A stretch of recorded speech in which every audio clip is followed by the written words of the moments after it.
Because I'm Carlos, episode number 32. See, I did it. Almost within the month. Almost at the end of the month, but I managed to get it in within the month of April. As I said, I do these episodes kind of when the right topic comes across. In this case, I had two different topics that I wanted to touch on that I thought made a lot more sense in this format since we don't need the visual aids. So let's get into it. The first one I wanted to talk about was one that I had talked about on my YouTube channel quite a bit that I was looking forward to, and that is the Goldin Touch, the King of Collectibles Netflix series from Ken Goldin, and the Omaha Productions, which I believe is under Peyton Manning as well. And obviously, there's going to be a lot of Peyton Manning and Ken Goldin connections to it. And that's something we had been anticipating for a while. Got a chance to see the trailer, and it was one of those things where it was going to drop on Netflix, and we were going to see, hopefully, that there was going to be kind of an interesting show putting to it. So I had the chance to watch all the 6 episodes. So they came up with 6 episodes on Netflix. They all dropped at the exact same time, so you could binge them or watch them one by one. I ended up binge watching, I think, for the first 4 episodes or so, and then the last two I caught on the second day. So I've seen all 6 episodes, and I wanted to take this first segment to kind of share some thoughts on it instead of doing just a standalone video. Since once I started getting into it, my first thought was actually to do a little breakdown of each episode. But then as I started watching it, and it's going to play into kind of my explanation of how I feel about the show, is that I realized that there wasn't going to be enough material for me to spend that much time on it. Then I thought, okay, well, maybe I could do 2 episodes at a time. And then I realized that wasn't going to work. And in the end, I just said, okay, we'll do one video or podcast in this case where we'll talk about the whole thing in its entirety and kind of give my overarching thoughts. And then I'll connect it with another topic that I want to talk about in the latter portion of this podcast. So talking about it, just to keep it nice and simple off the top, I thought it was an okay show. And I think when I had a chance to talk about it a little bit more on the Friday live stream, I think it was a little bit of a surprise for Eric and a couple of folks where, they thought I was going to be a lot more either for it or against it. It felt like one of those things that was going to be all or nothing. But in reality, I felt it kind of felt kind of in the middle. And I'll kind of explain why. Is that I don't think the show was bad in any way, shape, or form. I think it was very well produced. And Eric made a very good comment where he kind of asked me how it compared to the Behind the Card documentary movie that I did a review on. And it was a good comparison because obviously we're talking about the same kind of concept where we're trying to do something on the hobby or the industry. And truthfully, this Ken Goldin series on Netflix is infinitely better than Behind the Card. Now, I will say in both cases, it's very slickly produced. But I will say there was much better, I'll say, information. It was a lot closer to being accurate, even if some of the estimations and some of the items were a little questionable. But at least it was interesting. It gave some content in it. And one of the things that I'll say also worked in its favor is that they didn't spend all their time. They weren't focusing on sports cards, whereas the movie was focusing on sports cards and getting a lot of things about them wrong. This Netflix series was talking about collectibles in general, which is to say, yes, sports cards, but also sports memorabilia and also movie memorabilia. And even in the course of the actual show itself, we got things like the first Apple I computer was a piece of memorabilia that was consigned, and we got to talk about that. We got to talk about the robe of Ric Flair, and they had some celebrity cameos, including Ric Flair, and I'll talk about that more in a minute. Bottom line, though, there were some decent elements to it, and some of the pieces where they took some time to explain some stuff related to some of the collectibles, I thought was interesting. But then from there, I have to kind of compare it also to other kind of reality shows. And the obvious comparison that everyone gives is Pawn Stars, something like that. And there were definitely elements of it. You can feel some of that DNA going through the actual show. But if I compare it to Pawn Stars, again, staged or not, and build up, reality TV is very much staged in a lot of cases. However, we're judging it based on entertainment value. And based on entertainment value, this falls short of kind of the Pawn Stars level. And there were also some elements to it, and the comparable I used was something like Selling Sunset, which is on Netflix. So if I want to talk about a Netflix reality quote unquote show, something like Selling Sunset is where they try to be a little bit more on the dramatic side. And I felt like they tried to borrow some elements from it, but then obviously never got all the way there. And at the same time, for Pawn Stars, they tried to borrow some elements, including the attempts at inserting a little bit of humor in there, which was okay, but everything was kind of half baked. And overall, the reason why I say it's okay is that there were some good elements to it. I wouldn't deter somebody from watching it.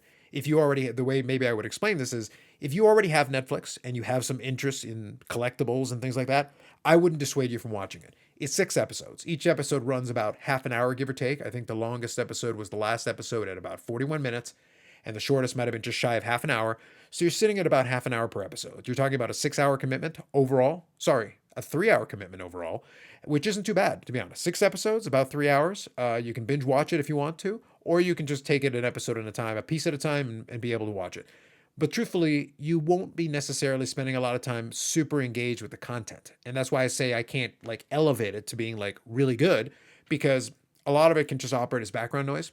And you can watch an episode, and outside of maybe a collectible or a piece of memorabilia that maybe you had some interest in that you were paying a little closer attention to, you can honestly forget 3/4 of the episode immediately after watching it. So that's why I mean, like, there very little of it resonates with you. And that's why I thought it was kind of unfortunate is that there was an opportunity there, I thought, to make it very interesting. And again, while it's in no way, shape, or form bad, and I wouldn't give it any kind of negative marks, I think it falls squarely in the middle. I'd give it like a C or a C plus as a series. I wouldn't necessarily clamor to go and have a season 2 of this, just because they were never given the opportunity. The people in it were never really given the opportunity to develop as characters. And while some folks may not care for that aspect of kind of reality TV, the truth is the people involved in it have to be kind of characters. Ken Goldin himself has to be a character. And he, in of himself, while he is a quirky individual, he isn't engaging enough or interesting enough to carry a show by himself. He needed kind of that foil. He needed that Chum Lee kind of character that could offer comedy relief or some kind of a different element. And there were a couple of folks that I thought could have been that, but they never got enough screen time or enough development within the 6 episodes to ever get to that point. You had maybe him playing Ken Goldin also playing off with his daughter Laura Goldin a little bit as well, and there was a good dynamic between the two of them. But again, neither one of them are really fully developed or fleshed out character. I have no reason to care with what's going on with them because there's really very little carryover between episode to episode necessarily. So that's what I mean. Like within 6 episodes, the disappointment for me was it kind of started the series, it got maybe to second gear, and then just stayed in second gear and never went any higher. It just kind of stuck where it was and was able to go through and develop the formula very quickly, and then just stuck to that formula for the remainder of the 6 episodes all the way through the end. There's no real cliffhangers, there's no big dramatic moments, there's nothing to really stand out from any particular episode, even though there were some cool items interspersed throughout. So with that said, let me give you a couple of items that did stand out to me that I thought were pretty interesting inside of the series itself. And then I'll also do a little compare and contrast to one of the examples of why I say that there were some opportunities there that were kind of missed in the way they decided to produce it, that I think kept it from being potentially more interesting than it could have been. Because as I said, there was really no viral moments or anything particularly memeable. And Ken Goldin is certainly memeable. I really felt like he sanitized himself for this series, and it just made him less interesting, and in turn it made everybody else less interesting because they were holding back. And unfortunately, like in a 6 episode thing, you don't have that much time. With half-hour episodes, you don't have that much time to establish anybody as kind of a breakout inside of the little inside series. Again, I said Ken in of himself I don't think is interesting enough to carry a series. I think that's where his staff members and things could have been interesting. I feel like several of them have personalities that could have contributed to this more so had they been given that opportunity, and we never got a chance to see it within the context of the 6 episodes. Now, with that said, I mentioned there were some cool items into it. I talked about one example that I would give is the Apple One computer, which I thought was really interesting. As I said, they didn't just stick with sports memorabilia or sports collectibles or even sports cards. They branched out into celebrity memorabilia. I think they had a Britney Spears, some Britney Spears items. They had some Jimi Hendrix items. They were able to go into music memorabilia. They were able to go into movie memorabilia. They even toyed around with the idea in one of the episodes of potentially buying the Godfather house as part of the movie, a movie memorabilia piece, so to speak. So again, there were some other things that kind of went outside of the norm, but I thought the Apple One computer piece was really interesting because, if you're a person that's into technology or into kind of computing history, that's definitely a significant item. And a little side cross promotional thing that they didn't really play up on the episode, but I thought it would have been interesting is that the person they went to consign the Apple One computer was actually Kevin Linnane, who, if you're familiar with the industry of sports cards, was the CEO of Genamint, which was purchased by Collectors, and he was the PSA president for a little while before the current administration, and then moved on to be VP of sales currently. So he's still involved in Collectors, as is Ken Goldin. So it's one of those things that is kind of interesting that obviously in this Goldin series, which inadvertently is part of the Collectors thing as well, you've got another person from Collectors who's consigning one of these interesting items. And as I said, they did a good job kind of giving a little background on that item. And there were some cases where they did a good job of this, and in some cases they didn't do quite as good a job of it. It was a bit of a mixed bag, but when they did go into a little bit more depth, I thought it was very interesting. And that's where it got to maybe the best parts of like a Pawn Stars. That's where it played into that section of it a little bit more and did a good job of it. So I thought that was an interesting one. I thought there was another different consigner where they had I want to say it was the Mac Watch or Watch Mac or something like that. It was a piece of technology from the late 80s when at that time Apple was actually trying to do a little foray teaming up with an electronic manufacturer to make a watch that could actually connect to a computer with floppy disk and the whole thing. It was actually a very interesting piece of technology. I wasn't too super familiar with it, but it's like the OG Apple Watch, if you will. So I thought that was kind of interesting. And another element in the very first episode, they kind of set the tone for this, where they tried to kind of run that line between almost being like Pawn Stars, but never quite getting there. They did the little bait and switch joke in the first episode where they had a couple of the guys go over there to try to get a consignment. They went to this collector who had this amazing collection of autographed footballs, autographed baseballs, all kinds of memorabilia. He's got a Babe Ruth autographed baseball, and they're like salivating at the thought of what they could get for the consignment to add to the auction. And what he ends up asking them to take away with them is a set of Beanie Babies. And it leads into a whole segment about Beanie Babies, and it leads to Alex Gaimo bringing in her Beanie Babies. And this was supposed to be the comedic relief for the first episode, and I'm just sitting there like, okay, this is fine, but it doesn't quite get there as far as being. It's not as funny as I think they were hoping for, and they try to do this kind of little mini gags in there here and there, but they don't go for it. Again, hijinks and pranks and weird things is something you can do like a Pawn Stars, and if you're going to try to do it here, then commit to the bit. In this case, they did a couple little bait and switches. They also did it the other way around, where it looked like there was nothing there for them, and then suddenly, boom, hey, come up to the attic, and hey, there's millions of cars, including complete sets of 50s baseball, pre-war, all kinds of amazing stuff. So it's cool from the standpoint of seeing interesting stuff. I'll put it to you that way. But again, it never quite establishes. That's why I said it hits second gear and then just kind of stays at second gear. And they'll have these moments. They fly to Puerto Rico a couple of times to see these amazing memorabilia collections. They do a reference to the LeBron logo man. They do a section on that, including the break with Drake that they did. Now, this is where this hurt the production value a little bit. I thought, given that the way they structured this, it sounded to me like they were already doing filming for this at the time of that. I could be mistaken on that, but it felt like that's what they were implying. And then when they're showing the bit from the Drake break, trying to open up the cases of National Treasures, trying to get the logo man, they refer to basically pulling clips from the live stream, which basically is super low res, and it looks absolutely terrible. And I was like, well, if you guys had been recording at that time, you couldn't have had somebody with a camera actually filming this to get good footage of this. It just was very disappointing that's what they came up with. And that was it for Drake. That was like the entire reference here was just to reference that one piece to lead into explaining the chase for the logo man, the backyard breaks pulling the logo man, them getting to consign the logo man, the guys going into Ken Goldin's office to do a deal with him. But it wasn't particularly exciting or dramatic. And a couple of different times they tried to do, a suspenseful thing where they're watching a big auction, like the logo man, or like or like a 1951 Jackie Robinson Brooklyn Dodgers jersey. And I'll get to that in a second. But they were trying to do this dramatic thing where they're all watching this board and like staring at it. When a bid is coming in, they're like all, anxious about what the bid is. The thing is, every time there's a bid that comes in, it's one increment. So there's no drama to it. As soon as you see there's a bid come in, it's one increment from the previous, and it just shows it. In the case of the higher items, it's 100,000 at a time. So whatever the number price was a moment ago, it's 100,000 more. There's no drama to that, but they tried to include that in there a couple different times. Now, speaking of the Jackie Robinson jersey, I believe it was in the first episode they introduced a 1951 Brooklyn Dodgers Jackie Robinson game-used jersey, and then gave a little bit of an explanation about the provenance, gave a little explanation about the importance of it. Obviously, Jackie Robinson's place in history. That was really good context, and that was some of the better stuff when they do stuff like that. Now, they did a good job establishing why the jersey is significant, but at the same time, in the realm of trying to create drama where there wasn't any, they didn't do a particularly good job here because they were able to get the consignment, but the seller made it very clear that they wanted a $10 million reserve bid. And this is an example of how you strip out any sense of drama right from the beginning. The truth is, you could look up that jersey even while you're watching this episode, and I did, just to see how long it would take me to look it up. It took me about 2 minutes. I found it, and I was able to see the result.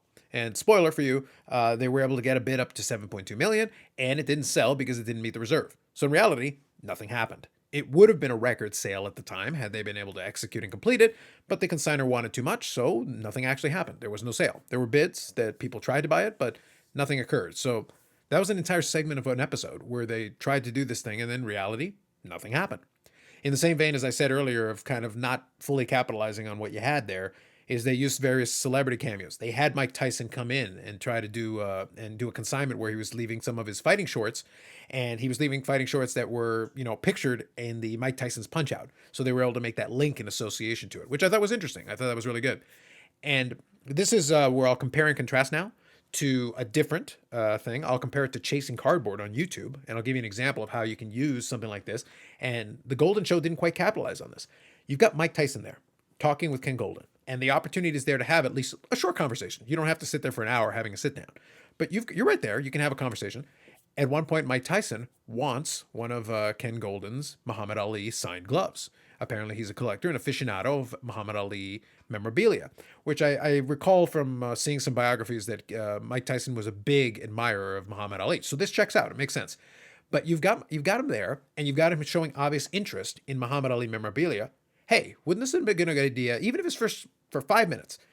Have Mike Tyson give you a little background on, what kind of memorabilia he has, how long he's been collecting it, what's his favorite piece, anything. Just give a little background on him actually being a collector as well as someone consigning an item.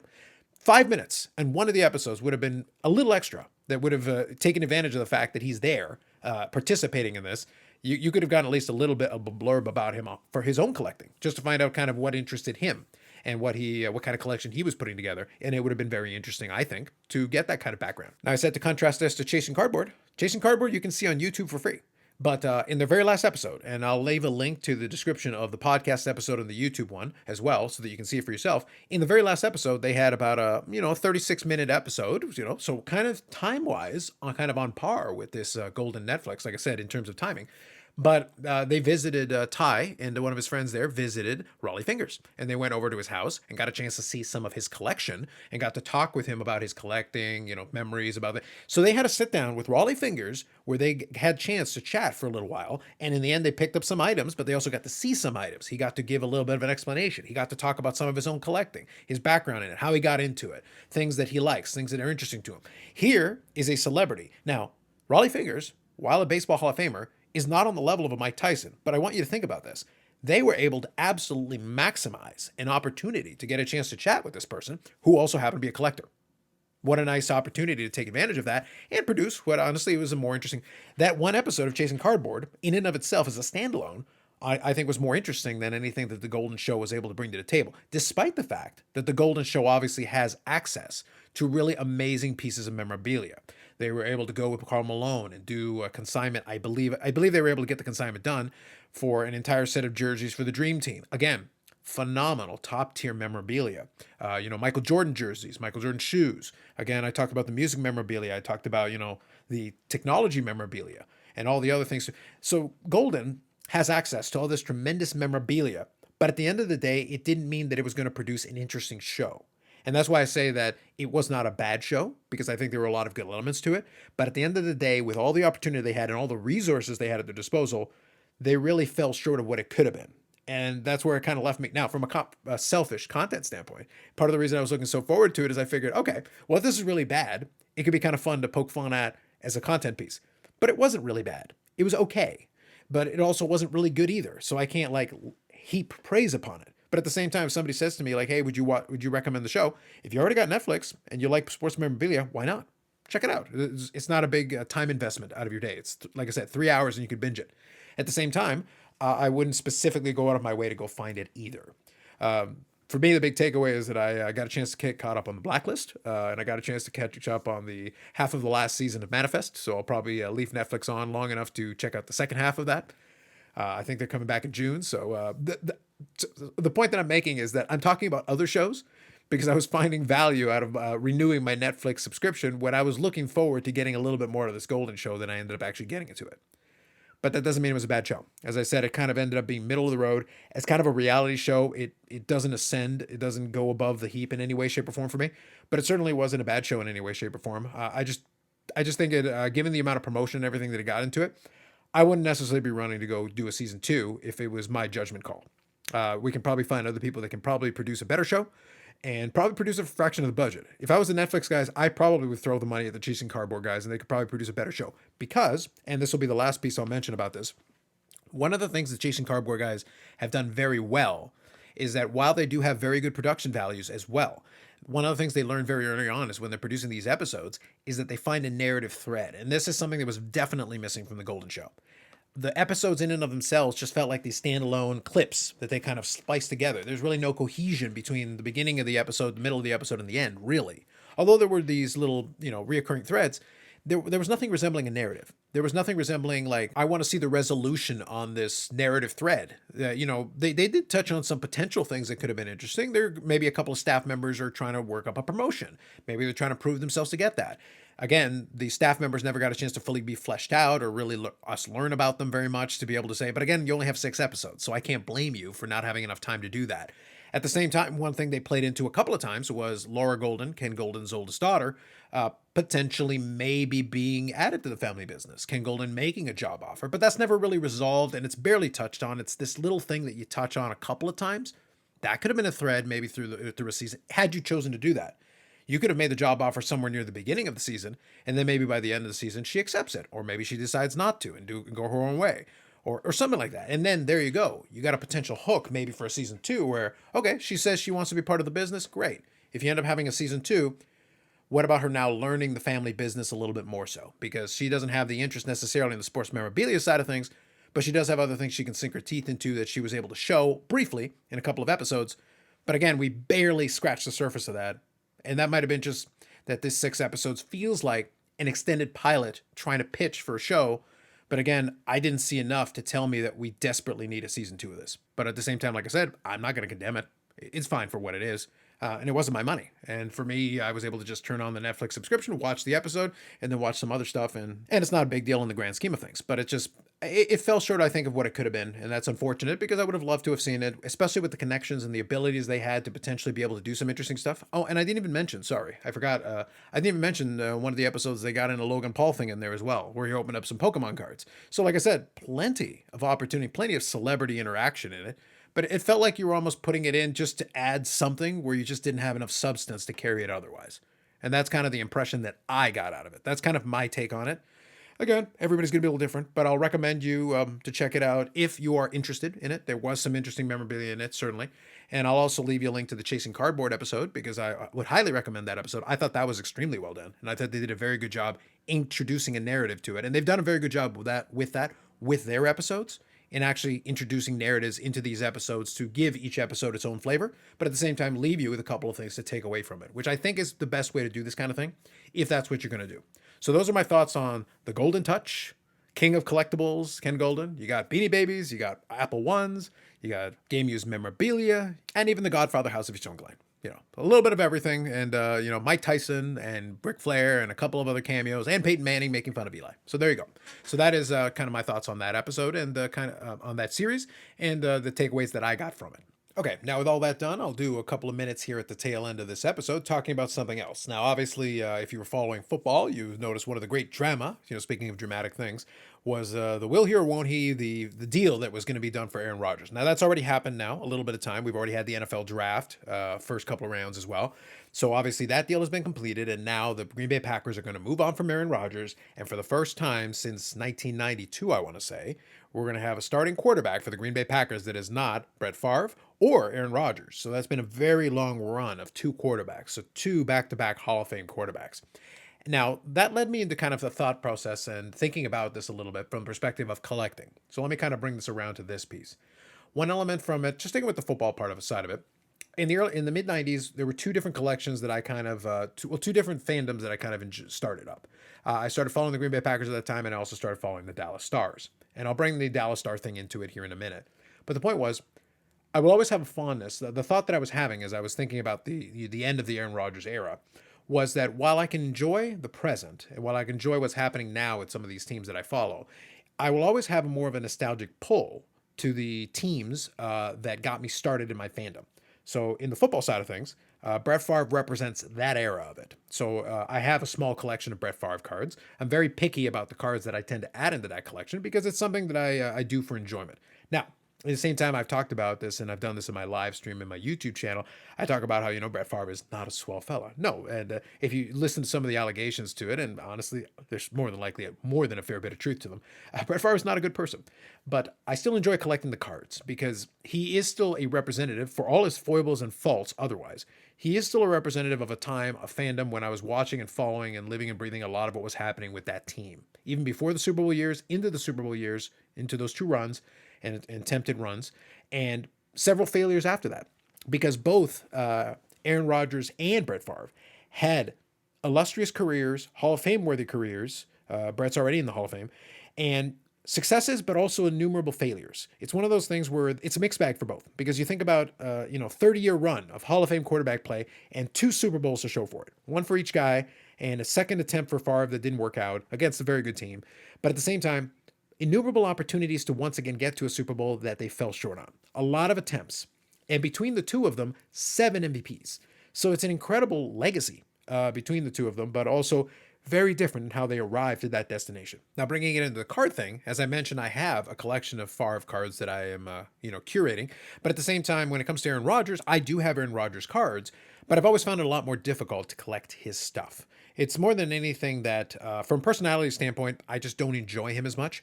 But at the same time, I think he's the better quarterback, personally, in my opinion. And the elite talent has always been extremely impressive to me.